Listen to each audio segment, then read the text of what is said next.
Trump visits China, the first of four planned visits this year. What is going on? Is it just a closer relationship between two nations, or is it a reforming of the world order?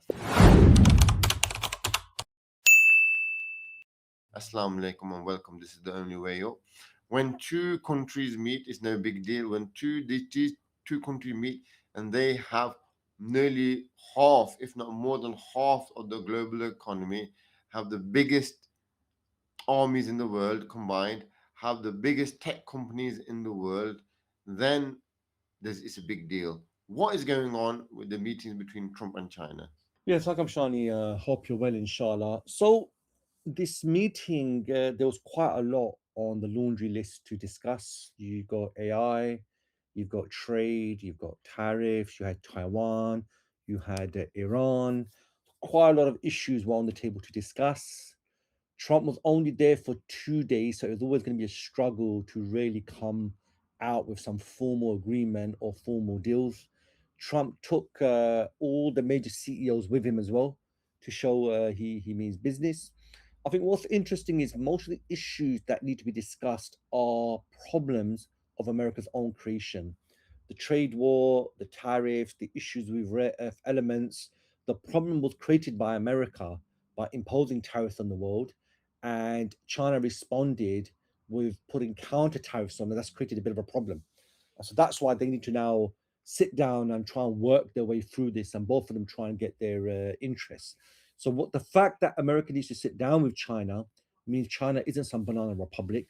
China is this serious nation who America now needs to work out how to navigate.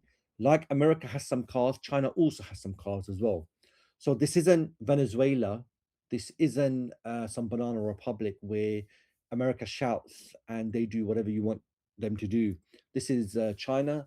It is $1 trillion economy. It has a military. It has technology. It has a capability. So these are the gatherings of global powers, like we saw in the past between the Soviet Union and America. It seems as though no major developments have come through. I mean, there's not even been any announcement of any major deals per se. It seems in the end, what they've agreed is to continue talking. So, although maybe something specific hasn't come out, the context I think is important, which is this is the summits now between global powers. That means America is now dealing with China as a global power. It means America can't just throw around his weight now. There is another nation of similar capabilities to it. And actually, on many areas, China actually had the advantage. China, public opinion about China is much more positive around the world. China isn't overthrowing rulers. China isn't indebting countries per se. China, in fact, doesn't even need to get involved in most of the world. America does. America's an empire. Any reduction in American presence is a reduction in American power. So, absolutely, we're seeing the great power competition of our day play out in front of us. Not so long ago, America was a unipolar power. No one was even close to it. Then America went into Iraq and Afghanistan, completely messed them up. And that allowed China to emerge, it allowed Russia to re-emerge from the chaos of the 1990s. So we're fundamentally in a different world now. We're in a world where there is a couple of powers, where America doesn't have the advantage.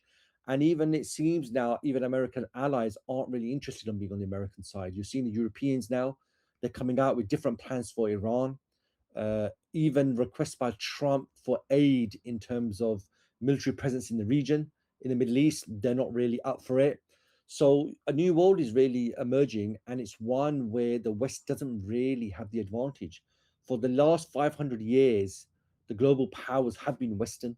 Although it shifted from Europe to America after World War II, it's been Western.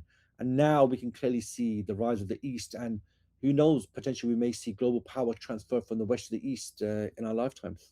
Yeah, and Allah subhanahu wa ta'ala says in the Quran, and every nation has its appointed term. When that term is reached, neither can they delay it nor can they advance it an hour or a moment. And this recognition that every nation has its term, has its time, is not a bolt out the blue. The nations themselves, people that observe, they recognize what a nation is, what it means to be a superpower. Does it have the means, and is it declining? Does it have the population? Does it have the tech? And is there a rival powers that are going to come up? And I think America has recognized for a while China is a rising power, and there was this, the four C's strategy of containment, of challenging, of competing, and the last C goes out my head, but and I think over the years we've seen them contain China through their alliances with India, with Australia, with Japan, AUKUS, Quad. They're trying to contain China. Also, they're trying to contain them through the limiting of their companies by forcing them to sell part of TikTok in America, by sort of banning Huawei products in certain parts of the world. So they're trying to contain them, and they're competing with them through AI. So this one, we're agreeing on how to compete on that issue. They're competing with them on semiconductors and things like this. And also, they've confronted them over Taiwan. They've confronted them over the South China Islands, and they confronted them on some, uh, Uyghur Muslim issues. So I think this is, America, like Allah subhanahu wa ta'ala says, and people can see that a nation has its term. And America is, I suppose, is deciding what do we do. Our term as is from 2000 can't run like it is as a unipolar. What do we do? And it seems as though to maintain their hegemony, they are going to go in partnership with China in running the world. How that looks like, what's the divide, what's the procedures, uh, the coming meetings and the coming announcements will tell us. But without doubt, this is a big change in the way the world will be in the coming decades. Yeah, absolutely. I think in America, they're not completely decided how they plan to navigate this. You've got the American empire approach, which is we are the global empire and everybody else needs to be subordinate. And obviously, that requires a massive military presence. It requires massive debt to fund all of this. It requires America to be involved in every region of the world. And in America now, you have people saying, how does the empire serve me? I can't afford to send my kids to school. I can't afford medical care. Our infrastructure is falling apart. And you want me to pay taxes to fund an empire that doesn't serve me. So this usually is the beginning of the end for any empire because up until now, America plays a good role in the world. We are safe at home because we engage in the world. That is not the view Americans have. So this is gonna, and you're seeing this already, with the America first, even before Israel. Even Israel now is part of the discussion of should America really be supporting Israel even over the American people. So that's, I think, the first way. The second way is America realizes that look, we have to prioritize now. We have to decide what we can fund, what we can't fund. So if that means we enter into a grand bargain with China, we split the world, then yeah, we have to accept there's another power. However, that's the best way to preserve the American empire. I think at the moment, the deep state in America wouldn't want to do that at all. But what you find generally is when empires make agreements to share power, it's usually because the physical nature of that requires it. They don't have the power to be all over the world. They can't enter into other wars. And that's where really America is. So I'm not sure if America's realized that, but ultimately no empire would want to give up any aspect of its power. However, if America's past that point and it's now about preserving your power, then that's where these agreements, detente, these sort of things come in. So let's see how this plays out. As arrogant as Trump is, he is still quite a practical guy deep down. And some empires in the past have tried to alter the reality by maintaining their empire. And what they do, they end up getting involved in war they shouldn't, and in the end, it leads to the collapse of their own empire. So let's wait and see if America realizes, is preservation the best strategy, or does America still act as though it's the empire and it can do whatever it wants? Iran may be the first case that's shown America that you actually can't get everything your way.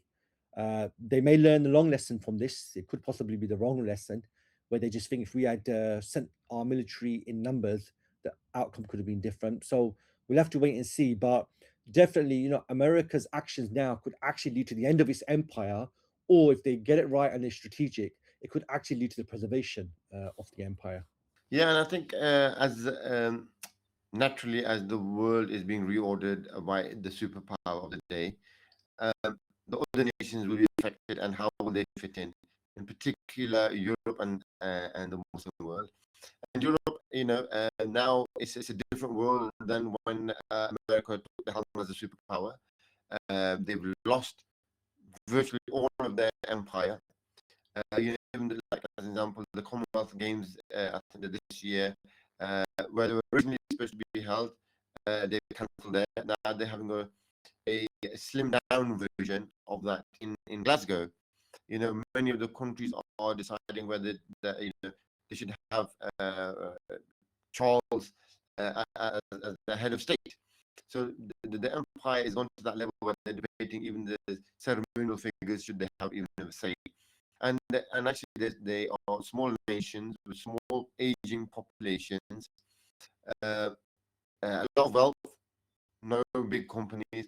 Where do they go forward? And it seems as though the status quo for them will stay as it is. It'll just be plodding along, not doing much, and being observers of the changing world. For the Muslim world, it seems like it's a different story. They were dragged into the nation state model in the 40s, 50s. It's never set with the Ummah, it's never set with the people. Um, they've seen the nation state model serve the leading nations, Europe and America, whilst they've been actively exploited, put down. So, from a natural perspective, from who they are, it didn't sit with them, and from a cost benefit analysis perspective, it's not worked for them. So, I think the Muslim world will end up having a conversation with itself on what is our way forward, who are we, what do we believe, and what does that model look like. And unlike many parts of the world where the history has been erased, the Muslim world has got a history which it resonates with, it connects with, it looks back at it in a very fond way, and one that actually worked, and it's very close to their history. It wasn't long ago, but it's very close. So though Trump and China are working on them, undoubtedly there will be consequences for the rest of the world, in particular Europe and the Muslim world.